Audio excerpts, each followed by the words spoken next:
Russian forces attacking Ukraine from multiple directions. Хардалаа.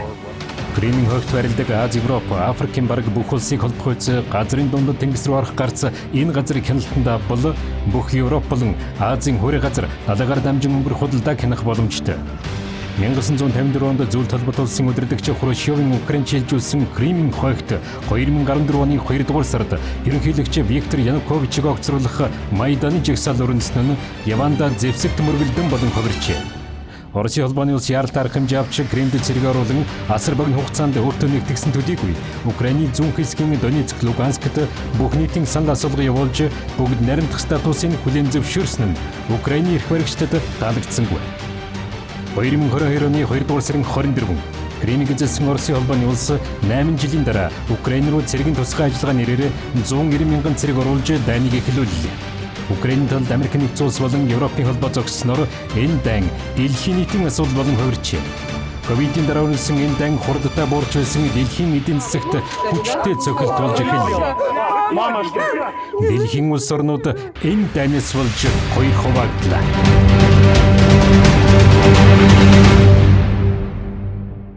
Дэлхийн нийтийн хэмжээнд бол геополитикийн цоо шин нөхцөл байдал үүслээ. 2014 онд бол Оросын холбооны улс бол Украины Кремийн хойгийг өөртөө нэгтгэсэн.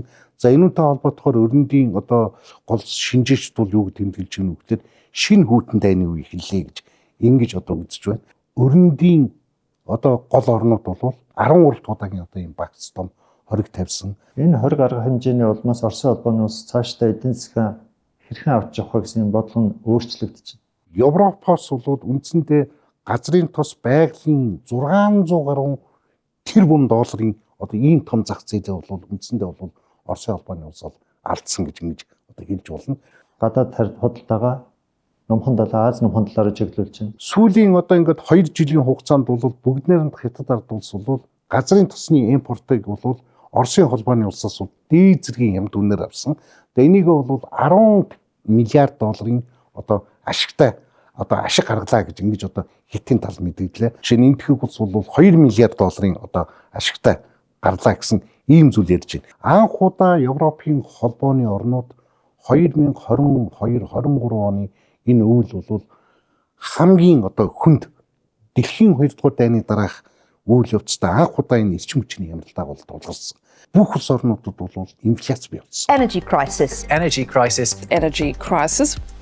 Гэхдээ Европын холбоо бол 27 орн бол нэгдүгээрт бол хүний нөөцтэй хөрөнгө санхүүтэй технологийн хүчин чадалтай учраас өөрөөр хэлбэл 447 сая энэ хүн ам бол маш хурдан одоо зохион байгуулалтанд ороод байгалийн хийн эрчим хүчний энэ аюулгүй байдлын асуудлыг бол Америкийн нэгдсэн улсын шатдаг занар болоод тэгээд ойрох дорнд ялангуяа одоо энэ Катар зэрэг орнуудаас бол шингэрүүлсэн байгалийн хийгэр бол энэ өөрийнхөө эрчим хүчний аюулгүй байдлыг бол амжилтаар зохицуулж байна. Европын холбооны гадаад бодлого аюулгүй байдлын дээд төлөөлөгч Жозеп Боррелл бол мэдгдсэн Европын холбоо Оросын холбооны улсаас эрчим хүчний талаар хамаарал боллоо гэж. Одоо жишээ ковид Орос Украины дайнд бол хамгийн их нөлөөлж нэг талаар хохирол хүлээгээд байгаа нь бол манай улсын жишээг бол бас харж болно.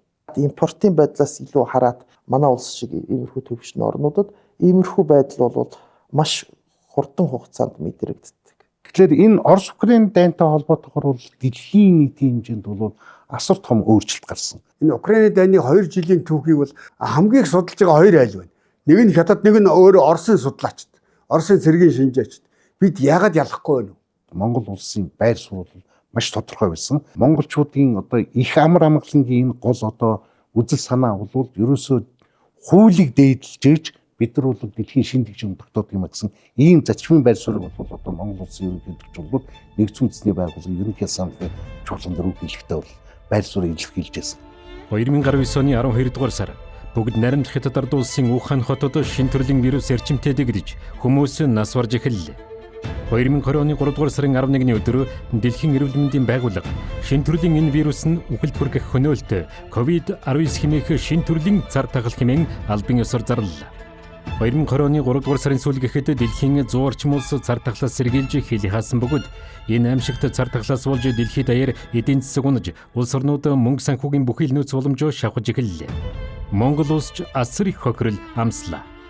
Ковидын дараах шинэ нөхцөл байдалд бол улс орнуудын гадаад бодлого маш чухал. Ялангуяа энэ эдийн засгийн интеграцчил, улс төрийн одоо энэ интеграцчил гэдэг энэ зүйлүүд бол маш чухал гэдэг нь бол харагдсан. За 20 хоног бүтэн яриад ингээд бүтэн 4 жилээр ярихад бол 2021, 22, 23 гэдэг бүтэн 4 жил 3 сар болж штэ. Тэгэхээр ковидын энэ хугацаанд Монгол улсын одоо саарлгүй ажилласан гэдэг юм уу, эрчээ алдаагүй ажилласан ганцхан салбар бол гадаад бодлого салбар. Монгол улсын гадаад харилцааны яам. Монгол улсын дипломат алба. Энийг бол би бардам хэл. Өөрийнхөө одоо тэнцвэртэй гадаад бодлогыг одоо явуулах гэдэг бол бидний хувьд бол маш чухал байсан.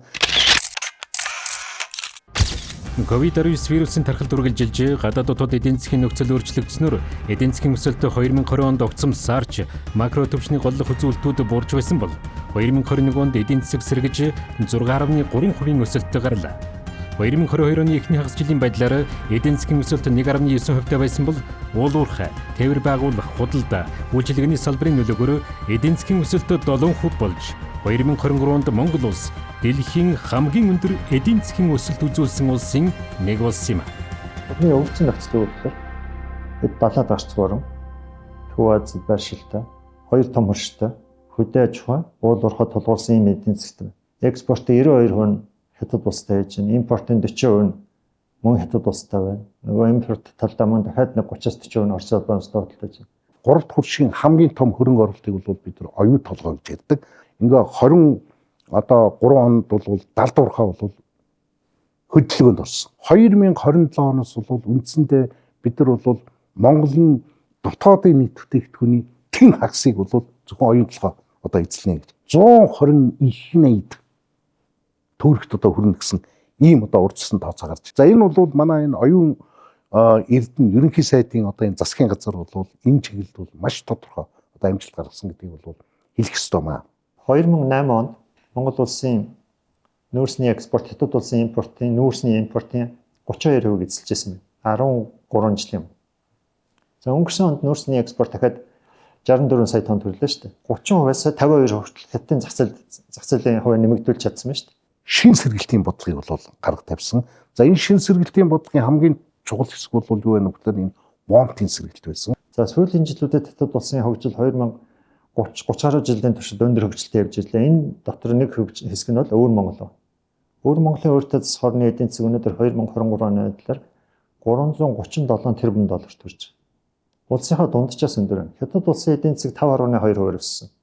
Өвөр Монголын эдийн засаг 7% өсөж. Маш их өнөртөг цаг хугацаа зараад 3 дахь туршид 7 монд хүрэхээс гадна манай 500 км-ийн цаанаа хөрш мөн хангалттай том худалдаа өгч зах зээл болсон байна. Монгол улсын эдийн засаг одоо нэг 18 тэрбум доллар, гаргаж байгаа экспорт маань нэг 15 тэрбум доллар. Тэгэхээр тэр 15 тэрбум долларыг шингээх зах зээл 500 км-ийн цаана. Өнөөдөр Монгол улс дулааны 9 цахилгаан станц, дөрвөн тайшрын усан цахилгаан станц, алтай, улаастын дизель станцууд болон бага дунд чадлын сэргээгдэх эрчим хүчний их усруудээс цахилгаан эрчим хүчийг дотооддоо үйлдвэрлэж байгаач. Энэ нь манай улсын нийт хэрэгцээний 81.3% бөгөөд цахилгааны хэрэглээнийхээ 20 орчим хувийг Оросын холбооны улс бүгд найрамдах хятад ард улсаас импортоор авахад жил бүр 160 сая долларыг зарцуулсаар байна. Бид хэрэглэж байгаа цахилгааны их усрыг аваад үзтээ. 80-аас бараг 90% дулааны нүүрсэн дээр тулгуурласан эрчим хүчийг хэрэглэж байна. Тэгээд тэр нь дутагдaltaй. Говийн бисээ одоо хөгжиж байгаа тэр уулуурхай салбаруудад дагаад аж үйлдвэр бий болж байна. Гэтэл тэр аж үйлдвэрийг хангууц хэмжээний найдвартай эрчим хүч алга байна. Тэгэхээр эрчим хүчний салбарт нэг улсаас хараат байна, хамааралтай байна гэдэг бол маш эмзэг асуудал. Энэ бусад хамааралтай хараат байдаг асуудлуудтай харьцуулахад илүү эмзэг. Яг тэгэхээр өдөр болгон одоо зүгээр хамгийн багаар аваад үзэхэд айл өрөх болгон цахилгаан хэрэглэж байна шүү дээ. Тэгэхээр хамгийн жижиг нэгж хүртэл гадаадаас хамааралтай байна гэсэн. Тэгэхээр энийг багасгах арга зам ямар ойны тэтгэлээр бол бас л одоо сүүлийн 20 жилд үеийн одоо удирдлагч нарын Монголын засгийн газрын толгойд байсан асуудал. Глобализацаа гэдэг хүчин чадлаас төрүүлэхээс гадна технологиор урагшаа явж байгаа хэрэгтэй. Төрүүлж явах хэвээр салбар нь хоцрогдоод байгаа учраас тэрэндээ баригдаад цахилгаан дэд бүх салбар маань хосол салбарын хөгжлийн тушаа болж байна. Олон жил яригдж ирсэн энэ асуудлыг шийдэх гарцаа гаргачлаа. Зүгээр хэрэгжүүлэх асуудал дээр бол сорилт тулгарна, төвөгтэй асуудлууд гарч ирнэ л дээ. Энийг тохируулж бол хамгийн зохистой хэрэглээ нь усан цэглэх станц, дараа нь атомын цэглэх станц. За үүний нэг нь бол зүгээр ураныг ашиглах явдал. Энэ Орос Украины дайнтай холбоотой Европын эрчим хүчний хямралаас хамгийн бага одоо хохирол амссан орн бол Франц. Яг гэвэл Франц бол эрчим хүчнийхэн 60 гаруй хувь нь бол цөмийн эрчим хүчээр өөрийнхөө эдийн засгийг бол хөдөлгдөг ийм улс байна. Тийм учраас бол өнөөдөр бол цөмийн эрчим хүчийг бол одоо шинэ эрчим хүч, за тэгээ ногоон эрчим хүчний ангиллалд одоо Европын холбоо бол оруулсан. Арабын нэгдсэн Эмиратад болсон Дубайн одоо COP28 дээд түвшний уулзалтаар бол 22 орн бол хамтарсан мэдээлэл гаргасан. За энэ бол юу вэ нөхөд цөмийн эрчим хүчийг бол ашиглах гавьд бол хоошлуулшгүй чухал зорилт боллоо гэсэн ийм хамтарсан мэдээлэл гаргасан. Энэ хамтарсан мэдээлэл нэгдэн орсон улсын нэг нь бол одоо Монгол улс гэж байгаа. Тэгэхээр өнгөрсөн 2023 онд бол Монгол Францын харилцааны түүхэнд бол томоохон үйл явдал болсон. За энэ бол Францын ерөнхийлөгч Эммануэл Макрон бол Монгол улсад бол анхудаа төрийн айлчлал хийсэн. За энэ айлчлалын хүрээнд бол хоёр орны хооронд бол цөмийн салбарт ялангуяа ураны хөдрийг одоо ашиглах салбарт бол хоёр талын хамтын ажиллагаа бол маш амжилттай өрнөсөн. Ерөнхийлөгч бол Франц улсад бол төрийн айлчлал хийсэн. За одоо бол хөрөнгө оруулалтын гэрээний асуудлаа бол хоёр тал одоо хийж байна. За энэ яг жишгээр яваад амжилттай хүрсэн улс бол Казахстан улс байна. 20 жилийн дотор дэлхийн номер 1 шар нутгийг нийлүүлэгч болсон. Атомын түүхэд нийлүүлэгч. Монгол улс бол энэ ураны одоо хагас боловсруулсан шар нутгийг бол энэ Францад нийлүүлнэ гэдэг маань бол бид нар бол өргөн утгаараа бол өөрөөр хэлбэл дэлхийн дулаар цаг уурын өөрчлөлийг тэмцэж байгаа энэ дэлхийн нийтийн хүчин чармаалтанд ерөнхийдөө бол Монгол улс хувь нэмрээ оруулж ийн гэж өргөн утгаар нь одоо ойлгож болно. Тэгэхээр Монголын хувьд өнөөдөр олон тулгуурт гадаад бодлого гэдэг маань бол 90-ад оны ихээр сонгоод авсан тэр гадаад бодлого бол хамгийн зөв зүйтэй, хамгийн ашигтай өөр ямар ч альтернатив хувилбар байхгүй бодлого байна гэдэг нь бол энэ геополитикийн энэ хүнд сорилтын үед яг харагдчихэв. Ер нь Монгол улсын гадаад бодлогын үндсэн зорилт бол дэлхийн бүх улсуудтай найрсаг харилцаатай байх. Тэгээ олон улсын хамтын нийгэмлэгт байр суурийг бэхжүүлэх явдал. Тэгэхээр улс орнуудтай хийж байгаа бидний харилцаа өндөр түвшний ажилтнаа дандаа маргаашин тухайн ба. Үндснийхээ аюулгүй байдал язгуур ашиг сонирхлыг хангах таатай нөхцөлийг бүрдүүлэхэд чиглэсэн үйл ажиллагаа явуулна. 1910-ад оны үед Монгол улсын тухайн үеийн ерөнхий сайд Намнын сүрэн Оросд айлчлахдаа хоёр дахь улсын хайгуулд явж одоо харанхуй шөнөөр одоо Петербург дахь гадаадын улсуудын элчин сайдын яамдын хаалгыг Монгол улсын ерөнхий сайд өөрөө энэ харилцаа тогтоохын албан бичиг дамжуулах зорилгоор хаалга тогшиж явж байсан болов. Монгол улсын дотоод хэргийн сайд нь одоо тухайн үед Цэрэн Чимэд Даалам Японд айлчлах, албан ёсны айлчлал хийх гэж замд гарахад одоо тухайн үеийн хөрш орнуудын эсэргүүцэлтэй тулгараад замаас буцаж байсан ийм түүх байгаа. Тэгвэл одоо өнөөгийн бид хүрсэн төвшин энэтэй харьцуулахад 110 жилийн дараах бидний хүрсэн төвшнийг харьцуулж харах юм бол энэ 2024 онд Нэгдсэн үндэсний байгууллагын гишүүн Африкийн Ботсвана улстай бол дипломат харилцаа тогтоосноор Монгол улс бол Нүүбийн гишүүн 192 оронтойгоо ингээд дипломат харилцаа тогтоогоод ингээд одоо дууссан. Энэ бол манай гадаад харилцааны маш том одоо ололт гэж ингэж одоо хэлж болно.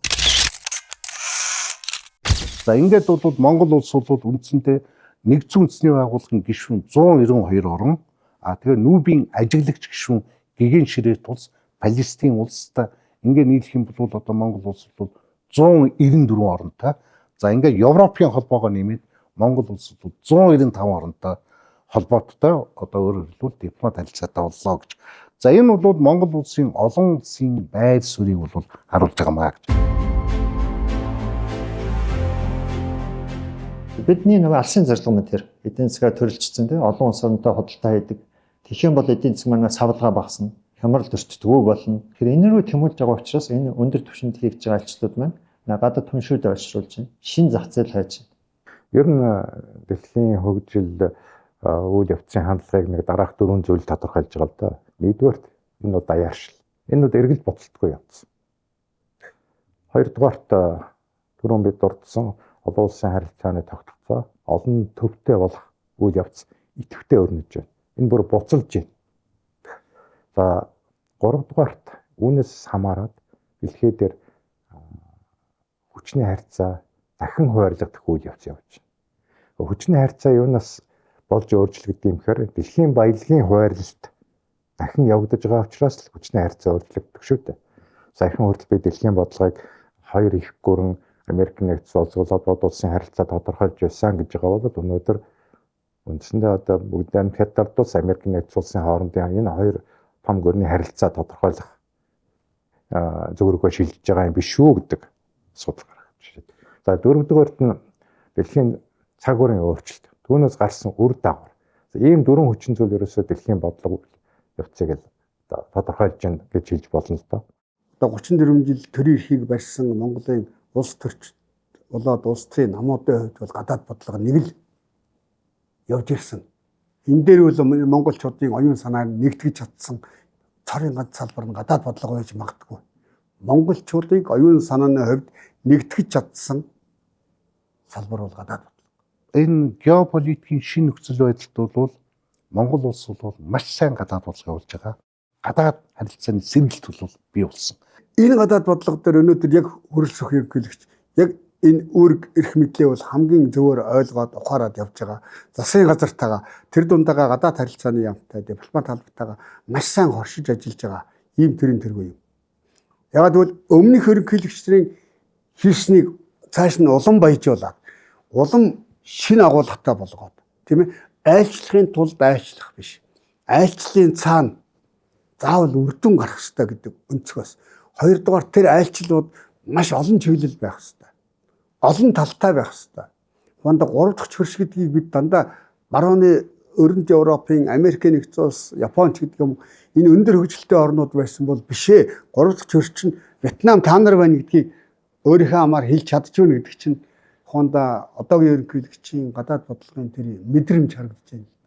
Энэ өнгөрсөн 4 жил өмнөх 4 жилүүтэй харьцуулахад маш их онцлогтой. Дэлхийн 2 дугаар дайнаас хойш энэ бол анхны том цар тахлын дайн бий.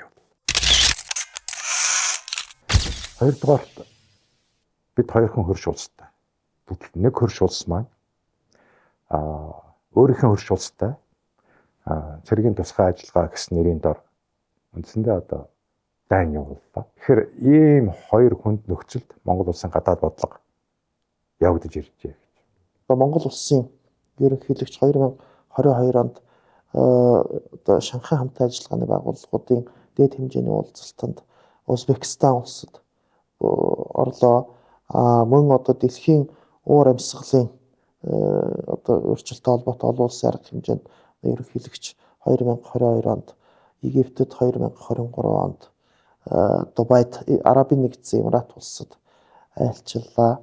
За мөн одоо манай гадаад хэргийн сайд Бат цэцгийн аль биесний айлчил зөвхөн 2022-23 он гэхэд Турк, Узбекистан, Сауди Араб зэрэг дундад Аз орох дорнтой орнуудад айлчил хийгдсэн байна. За улсын их хурлын даргын хэмжээнд 2022 онд бүгд Турк улсад за мөн одоо 2024 оны 3 дугаар сард Кыргызстан улсад хийсэн айлчлал зүйлүүдийг дурдж болно. Эндээс харахад бол ковидын дараах манай гадаад бодлого эрчимчийн хэрээр дундад Аз орох дорнтой орнуудтай харилцаанд ч гэсэн үнийгээ дагаад бас ахиц дэвшил гарч байгаа гэдгийг энэ айлчлалын давтамжуудаас бид нар бол харж болно. Бид бол гадаад бодлоготой бие даасан одоо бодлого явуулна гэсэн том зарчимтай. Нээлттэй байна гэсэн нэг том зарчимтай. Олон тулгууртай байна гэсэн бас нэг том зарчимтай. Тэгэхээр энэ гурван үндсэн зарчмыг дэлхийн улс орнууд сая хоёр нөхцөлд Монгол улс яаж одоо гадаад бодлоготой шингээж хэрэгжүүлж байгаа гэдгийг маш гэрхээ олж харсан байна л да. Тийм ч учраас Монголын бие даасан бодлогыг энэ хүнд нөхцөлд бол дэлхийн улс орнууд бол дэмжих юм байна гэдгийг сая одоо өнгөрсөн хугацаанд бол харууллаа. Хуучин бол манай геополитикийн гол тодорхойлт бол юу гэж байсан гэхээр Монгол улс бол хоёр гүрний дунд хавчигдсан. Дээр нь бол далаад гарцгүй хөгжлийн тусламж горилогч дэлхийн зах зээлээс алслагдсан ийм улс гэж ингэж томьёолж байна. Гэтэл өнөөдөр бол Монгол улс бол хоёр хөрштөөгөө иж бүрэн стратегийн түншлэлийн эргэцэн үсэг тавьсан. Яг ковид дуслаа, зуны олимпиад Монгол улс оролцсон, ерөнхийдөө Японд айлчлаад зуны олимпийн нээлтэнд оролцож байсан. Өвлийн олимпийн нээлтэнд оролцож байсан. Бүр ганцхан жишээ татъя. 2023 оны намар болсон ганцхан үйл явдал. Монгол улсын ерөнхийлөгч хөрөлцөх бүгд найрамд хятад улсад ажлын айлчлал хийгээд бүс ба замын олон улсын дэд хэмжээний уулзалтанд оролцоод Бээжин хотод Хятадын удирдагчтай албан ёсны хэлэлцээ хийгээд Оросын холбооны улсын ерөнхийлөгчтэй уулзаад хоёр талын харилцааны асуудал албан ёсны маш үр дүнтэй хэлэлцээ хийгээд яг 7 хоногийн дараа нь давтагдаад Бишкект Киргизийн нийслэл Шанхай хамтын ажиллагааны байгууллагын засгийн газрын тэргүүнэрийн зөвлөлийн ээлжид хоролдоонд оролцох явцдаа Монгол улсын ерөнхийлөгчд оюун эрдэнэ Оросын холбооны улсын засгийн газрын дарга Мишустэнтэй уулзаад албан ёсны хэлэлцээ хийгээд Хятадын ерөнхийлөгчд Личантай уулзаад албан ёсны хэлэлцээ. 7 хоногийн зайтай төрийн төвшөнд засгийн газрын тэргүүн төвшөнд ингэж ойрхон хуулзаж харилцааг өндөр түвшинд цааш нь авчирч байсан түүх Монголын дипломатын түүхэнд байхгүй. Ийм тохиолдол байхгүй. Тэгэхээр бол чадаж байна. Трансалтай яриа хэлэлцээр гэдэг механизмыг бид бас одоо бүтээхээр сүүлүүд ингэж зорж ажиллаж байгаа нь бол олон улсын төвшөнд Монгол улс олон тулгуурт ингийг эрхэмлсэн идэвхтэй гадаад бодлого явуулж байгаа улс орнуудын нэг гэж ингэж хүлээн зөвшөөрөгдөх хэмжээнд хүрсэн байна. 2022 онд бол нэгдсэн үндэсний байгууллагын ерөнхий нарийн дарга Антони Гутерриш бол Монгол улсад айлчилсан. Монгол улс бол инх тайвны бэлэг тэмдэг улс болж байна гэж. Тэгээ энэ бол юу вэ нөхлөөр Монгол улс бол нутаг дэвсгэрээр цөмийн зэвсэггүй болгон зарласны бол үндсэндээ одоо 30 жилийн тогоож исэн. Аюулгүй зөвлөлийн байнгын 5 том гишүүнтэй. Тавуулангаар нь Монгол улсын цөмийн зэвсэггүй статусыг хүлээн зөвшөөрүүлчихсэн. Тавуулангаар. Энэ бол бас цөмийн зэвсгээр хүрээлэгдэж байгаа Монгол улсын хувьд хоёр хөрштэй өгж байгаа бас нэг том тохиол. За хоёрдугаарт бид 3 хөршийн бодлого гэдэг гадаад бодлогын цоошин чиглэл үжил баримталтай боллоо. За дээр нь бол Монгол улс бол энэ дэлхийн нийтийн инх тайван аюулгүй байдлыг сахин хангахад бид нар бол энэ инхийг сахиулах хүчинд бол Монгол улс цэргийн хэлхээсний 20 жилийн явуулсан. Эдгээр хүртэл бараг одоо 23 мянган зэрэг цагдаагийн албан агч энэ үйл ажиллагаанд хамрагдаад байна л да. Одоо ч гэсэн гадаад нараа 1000 гаруй зэргийн албан агч үүрэг гүйцэтгэж байна шүү дээ. За энэ их олон үйл одоо давхцсан энэ үйл үеэр бол нүүбийн ерөнхий нарийн дарга ингэж айлчилсан явдал бол манай олон улсын одоо нэр хүндийг бол маш их өндөр төргсөн. Тэгэхээр энэ жижиг Монгол одоо 3.5 сая Монгол дэлхийн ийм том тавлагчдтай өнөөдөр түншлэн харилцаа тогтоогоод харилцаж чадж байна гэдэг чинь манай олон толгуурт гадаад бодлого үнэхээр үр дүнд хүрч чадсан. Монгол улсын гадаад бодлогын нэг чухал хэсэг бол Монгол улсын 3 дахь шин бодлого. Тэгэхээр 3 дахь шин бодлогыг бол Монгол улсын үндэсний аюулгүй үзэл баримтлалаар юу тэмдэглэсэн гэхээр бид бол өөрөөр хэлбэл ардчлсан өндөр хөгжилтэй орнуудтай бүх салбарт бол түншлэн харилцааг тогтооно гэж. Стратегийн түншлэл гэдэг маань зөв ингээр тайлбарлах юм бол хоёр улсын харилцан ойлголцол итгэлцэл бол өндөр түвшинд гарлаа л гэсэн үг. Өнгөрсөн 2023 онд бол Америкийн нэгдсэн улстай 3 дахь хөршийн стратегийн түншлэл гэдэг. За тэгээ 3 дахь хөршийн стратегийн түншлийн эдийн засгийн хамтын ажиллагааны замын зураг гэдэг ийм одоо хоёр баримтчигт бол гарч ирсэн.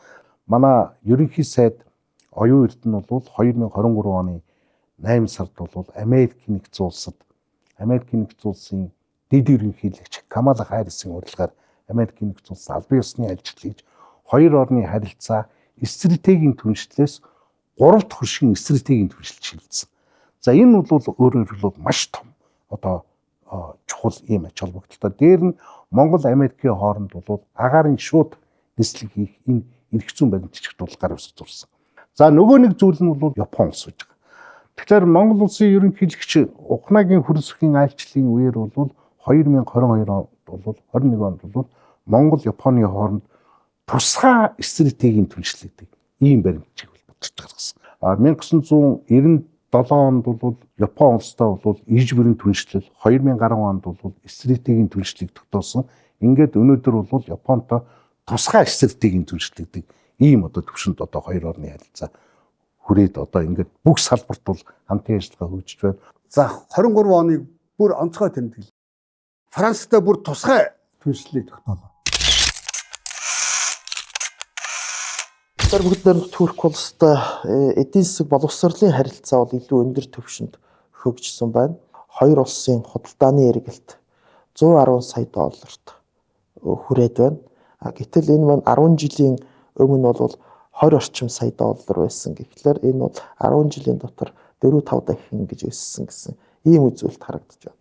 За 2021 оны 9 сард бол Монгол улс бол анх удаа дижитал саммит гэж одоо энэ онлайнаар бол бүгд найрамдах Солонгос улстай бол стратегийн түвшил тогтоосон. President Moon Jae-in held a virtual summit on Friday with his Mongolian counterpart, Ohuna Kurelsuk, and discussed ways to expand forward-looking cooperation. За энэ бол ер нь дипломатын түүхэнд бол ийм онлайнаар бол одоо ийм стратегийн түвшил тогтоосон практик бол ерөнхийдөө байхгүй л да. Энэ бол яг тухайн үед бол ковидын одоо энэ цар тахлын үе байсан. Гэхдээ энэ бол олон улсын харилцаанд бол их сонирхолтой ийм шинэ үйл явдал болсон. Дундад Азийн 5 орнуудаас бид нар Казахстан, Кыргызстанд элчин сайдын яам байнгын үйл ажиллагаа явуулж байна. Үүнээс гадна Узбекистанд энэ 2023 онд элчин сайдын яам нэгдэж байгаа нь бол манай Дундад Азийн, Төв Азийн бодлогод бол гарч байгаас шинэ афиц гэж үзэж байна. 3 дахь чиршийн бодлого дотор түүхэнд бүр баларшгүй уул мөрөө үлдээсэн. Айлчил бол 2023 оны намар 9-р сард Ромын пап Франциск гэгэн ширээт улсын тэрийн тэргүүн энэ хувьд Монголд албасны айлчил байсан. Энэ бол агуу том айлчил. Энэ бол түүхэнд олон давтагдахгүй. Энэ гэгэн ширээт улсын тэрийн тэргүүн гэдэг маань Баян дэлхийн католик шашинтнуудын удирдагч, оюун санааны их удирдагч.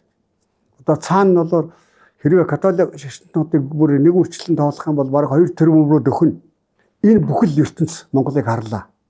Европын католик шашинтнууд харлаа. Монгол гэж хэмбэ гэж. Тэгэхээр бол энэ Монгол улсыг дайны дэлхийд сурталчлан таниулсан ардын дипломатын том ялалт, гадаад сурчлагын том ялалт гэж дүгнэх хэрэгтэй. Ойрхот орнд. За эндээс бол бид одоо өнөөгийн Иран улс. Ирантай бол бид бүр хүннүүгүй яснаш худалдаа улс төрийн өргөн харилцаатай байсан. Энэ дээр бол одоо Кувейт улсад бол 2006 онд элчин сайдын яам байгуулсан бол 2021 онд Арабын нэгдсэн Эмират улсад элчин сайдын яам байгууллаа. 1970-ад онд Египтэд манай элчин сайдын яам байгуулагдсан. За тэгэхээр Норх Доронтын бүс нутагт 3 элчин сайдын яам. За Туркийг оруулвал 4 элчин сайдын яам бол өнөөгийн байдлаар байгуулагдсан үйл ажиллагаа явуулж байна. Энэ онд бол одоо 2024 он яг цагаан сарын одоо босгон дээр бол холбооны бүгд амьд Герман улсын ерөнхийлөгч Франк Вальтер Штайнмайер бол Монгол улсын ерөнхийлөгч уралдаар Монгол улсад бол төрийн айлчлал хийлээ. За энэ айлчлалын үеэр бол хоёр тал бол стратегийн түншлэлийн тунхагт бол гар ивч зурсан. Монгол улсын тийм гадаад харилцааны түүхэнд эмэгтэй сайд одоо 3 дахь нь буцаж сайд ажиллаж байна л да. За өмнөх 2 сайдын ажиллаж байсан нөхцөл байдал бол бас арай өөр. Олон улсын хамтын нийгэмлэгээс Монголыг дэмжих явдал бол нэлээд хүчтэй байсан. Монголыг сонирх гадаадын хөрөнгө оруулагчид нэлээд оролцож гисэн. Эхлээд тавигдчихсэн ийм үе байсан л да. Өөрөлд бас хэцэнгүй амар тайван үе. Батцсан сайдын үе бол одоо түрүүнд орцсончлоо. Ийм сар тахлын одоо манай хөрш орноос бусдаа хийж байгаа ийм хоёр хүнд нөхцөл толгорч. Тэр энэ бол амаргүй даваа байсан.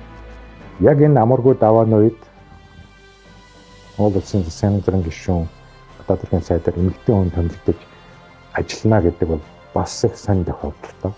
Монголын үндэсний өөрийн бэлтгэсэн анхны дипломат сайд мөн гадаад харилцааны дэд сайдаар ирээд 4 жил орчим ажиллажсэн. Сайдаар ажилласан нь бол 3 жил арай хүрэхгүй. Гэхдээ энэ 2 жил хагасын хугацаанд бол Монгол улсын гадаад харилцаанд энэ бидний бүтээсэн олсон энэ ол дамжуултуудыг харах юм бол багтахгүй.